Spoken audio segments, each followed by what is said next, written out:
Welcome to Get Savvy, the podcast for business owners who want to claim back their time through the power of delegation, streamlining, and productivity.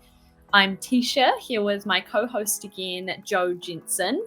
And today we are talking about 5 tips for a successful work-life blend. As a business owner, it's really important that you don't get burnt out. You want to be able to propel your business forward. You want to have the time and energy to do things that really make a positive impact in your business. And so we're calling this a work-life blend instead of balance in this episode. Because I don't really like the whole work-life balance because it makes it feel like they have to be separate. Mm-hmm. Whereas I don't really view, as a business owner, my life as my life and then my business. It's my life. Mm-hmm. My business is one element in that life rather than it being like work and life. You know, you can't have a life while you're working. That's why I don't like the balance thing. Blend, I love because like I said, business is just one kind of element in your life. Mm-hmm. So we want to help you be able to blend these in a really beautiful way that has you feel happy and like you enjoy doing your work, your business, and you feel like you can have a life as well. Yeah. And as long as it's working for you, it doesn't have to be the stereotypical work-life balance like people say. Mm-hmm. It needs to work for you. It needs to feed your needs and what you want to do in your life. So we're going to go through 5 tips to create this healthy blend. And the first one is setting clear boundaries and limiting distractions. And again, this is going to be different for everyone. It's actually defining the hours that you're working that are going to work for you, going to work for your business. Because, Jo, I know that you get little, bursts of energy where you want to be working. And then sometimes in the middle of the day, you're just like, I'm going to have a break. And then you'll come back later. Whereas I think the typical work-life balance model is that whole making sure that you have allocated spots, and then once you get to this time you go away. And if that works for you, then cool. But if you want to be more fluid about it, then also cool. Yeah, I think it's so important to not get caught up in like kind of your past employee kind of mindset where you did have set hours. Yeah. As a business owner, like having some boundaries in terms of like, if you don't want to work after whatever time of day, like great, set that boundary. If you like the fluidity of your work week, your life, then don't have set working hours, but be really intentional and take note of when you do have energy and want to work, or when you don't have energy and you don't want to work, you want to do something else, or when you do have energy but you want to do something really fun and walk your dog or go and do something else or watch Netflix or whatever it is. So I think being really honest with yourself and investigating and asking yourself questions and figuring out what is going to work for you, and then having boundaries around that. Yeah. And as long as you're then sticking to those boundaries, it doesn't necessarily matter what they are, as long as you're following through on that and you have things in place to help you stick to those. So whether that's you only want to work for an hour at a time before you have a break, setting alarms on your phone or doing something like that. You can also have the flip side where you don't want to get distracted, and so you put your phone into a do not disturb mode for certain hours of the day so that you can't pick up your phone and go on social media or see who's messaging you. So yeah, having things in place, having triggers and boundaries, again, like you would encourage your employees to do, not checking emails outside of work hours. Is that suitable for you? Or as a business owner, do you, again, like the fluidity of being able to do that when you're in bed for 30 minutes? For 30 minutes. That's the key. 30 minutes Uh, only. yeah, and I think, like, it's figuring out, like, do you have a tendency of, like, just working and working and working and never having fun and then it affecting your mental health? It ha not, you want to have great friendships, but you're, like, working at the detriment of your relationships, and that's a problem. So it's, like, figuring out what are the problems, the issues, what are the things that you want to change, and then working out what the boundaries are, what your blend should be like so Mm, that you can get the things that you want and have the things that you want. yeah. One of the terms that you've used in a previous episode that I really love is the if I say yes to this, what am I saying no to? And thinking about that really consciously when you are setting those boundaries and whether, yeah, it is that you want to take your dog or go for a walk with the kids and at certain times of the day. And if you say yes to keeping working, then you're saying no to that really important quality time. And yeah, is that a boundary that you're then breaking? Making sure that you put things in place to make sure you don't break those boundaries and you have really clear times that you switch off and go do that, or whether that's just whenever you feel like it, like you say, Joe, Mm, making sure that it works in with you, works in with your schedule, works in with your energy levels. yeah. I think the key word here is intentional. Mhm, Be intentional with your time, your boundaries, what you do and don't want to do, what you're saying yes to, what you're saying no to, so that you can get this blend to be what you want it to be. yeah. Yep. Yes. Now, second tip is actually making sure that you unplug from work when you do have the off time. And so, yeah, I mean, like I said, if you are sitting in bed and you want to have some time that you check your emails, sort of allocate that time and make sure that when you are having family time or time with your spouse, that you aren't just looking at every work notification that pops up because then, yeah, that is where those lines are going to start to get blurred and you're going to feel like you're working all the time. Mm. Yeah, and that's the key thing, right? If you feel like you're working all the time and you don't want to, then Mhm, what can you put in place to unplug? So, is it that you have a dedicated space and you can close the door and shut down your computer or pull the screen across, covering your workspace or whatever it is that your setup is, having mhm, a way to close it off and not be in the same space that you are then, spending time with your family. mhm. Yeah, And put those triggers in place.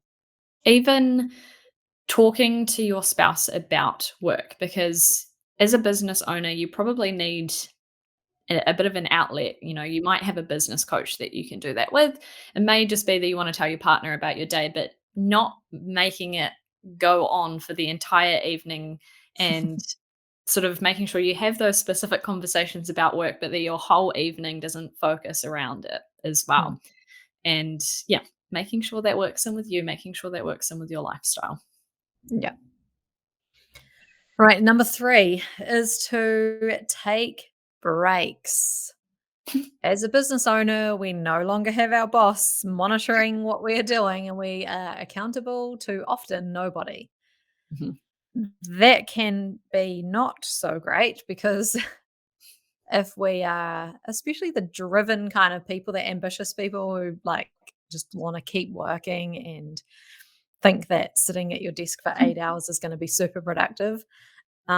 This is important to put some triggers in place where you actually take some regular breaks, because nobody can work constantly and for hours on end and one, be doing good work, or two, like, have some great outcomes that Yeah. don't mean that you get to burnout. Yeah. And all of us will slip into it occasionally where you're just like, I'm going to get this done and then I'll have a break. And then that extends and it extends and it extends. And you've got to 5 o'clock and you haven't had lunch and you just feel like crap and you have major brain fog. And yeah, if you had just taken a break earlier when you should have, come back to it with a fresh mind, get some fresh air, have a water, have some food, you will, like you say, be more productive and it'll actually pay off. Even though in the moment it may feel stressful to take a break, it's always worth it. Always worth it. And I think if we can keep reminding ourselves that it is worth it, and I will do better work when I get back from this break. Yeah. Yeah, that's key. Yeah, and yeah, as a business owner, you don't want to get to burnout because then other things go on the back burner, and yeah, you are sacrificing the quality of everything that you're doing. Mm. Mhm. So, our fourth tip is prioritizing self care. So, not just taking breaks, but actually making sure that you take time to do things that you really enjoy and want to do and have in your life. So, whether that is going for a walk with your family or your dog, whether that is a hobby that you want to dedicate some time to every day or once a week, or part of your self-care routine, go and get a massage, those kind of things, making sure that you're including them in your daily routines. Yeah, this is a hard one for me unless I have it as a routine, like you say, or I pre-book the things in. Because what happens as business owners, we're super busy and we're like, oh yeah, we really need to book in that massage or the golf day or the whatever, like hair appointment, and then you just like leave it and leave it, leave it, leave it, and then it doesn't happen. This happened to me coming back from the Christmas break. I Mm. usually have a regular appointments, like 3 or 4 things that I do regularly, and I book out the whole year. And I came back and I hadn't rebooked my whole year, and then it slipped into March and I still hadn't done it. So I was like, no, I need to commit to doing this. So I made the phone call and booked out the rest of the year for those kind of 3 things that I do regularly. Mhm. Book in the whole entire year is a great strategy to making it happen because then it's in your calendar and then you go. It's actually more of a pain to cancel it or move it, than actually just going. Yeah. So that's how I like to prioritize doing that self-care stuff. And, for the guys listening, this, it's the golf days, it's the like catch up with mates Yep. evenings. It's not just, self-care where we think about women going to a salon or something. Yeah, exactly. It's really important, and everyone needs something to look forward to as Mm, well. And like you say, having a good blend of the fun and the work. And if you mm. aren't getting that balance, you will definitely start to notice it, and you will start to head towards that burnout and that stress because the only thing you're thinking about is work. Yeah. So mix it up. Doesn't matter what Mhm. it is for you, as long as it's something you genuinely enjoy, then schedule it in, please. Yeah. And our fifth tip is, of course, outsource, delegate. Mm. Please, please, please, please. You don't have to do everything yourself. That's the key. You do not have to do everything yourself. Even things like, I find this such a relief, ordering your groceries online. I Mhm. actually can't fathom why anyone wouldn't do this because getting in your car, making sure you've got your bags, driving there, walking around the supermarket, buying extra shit that you don't need, um, packing it all up, bringing it back, and putting it away, like that is more than an hour. Mhm. If you can order it online in 10 minutes and then they get delivered and you put them away and it saves you an hour, Yeah.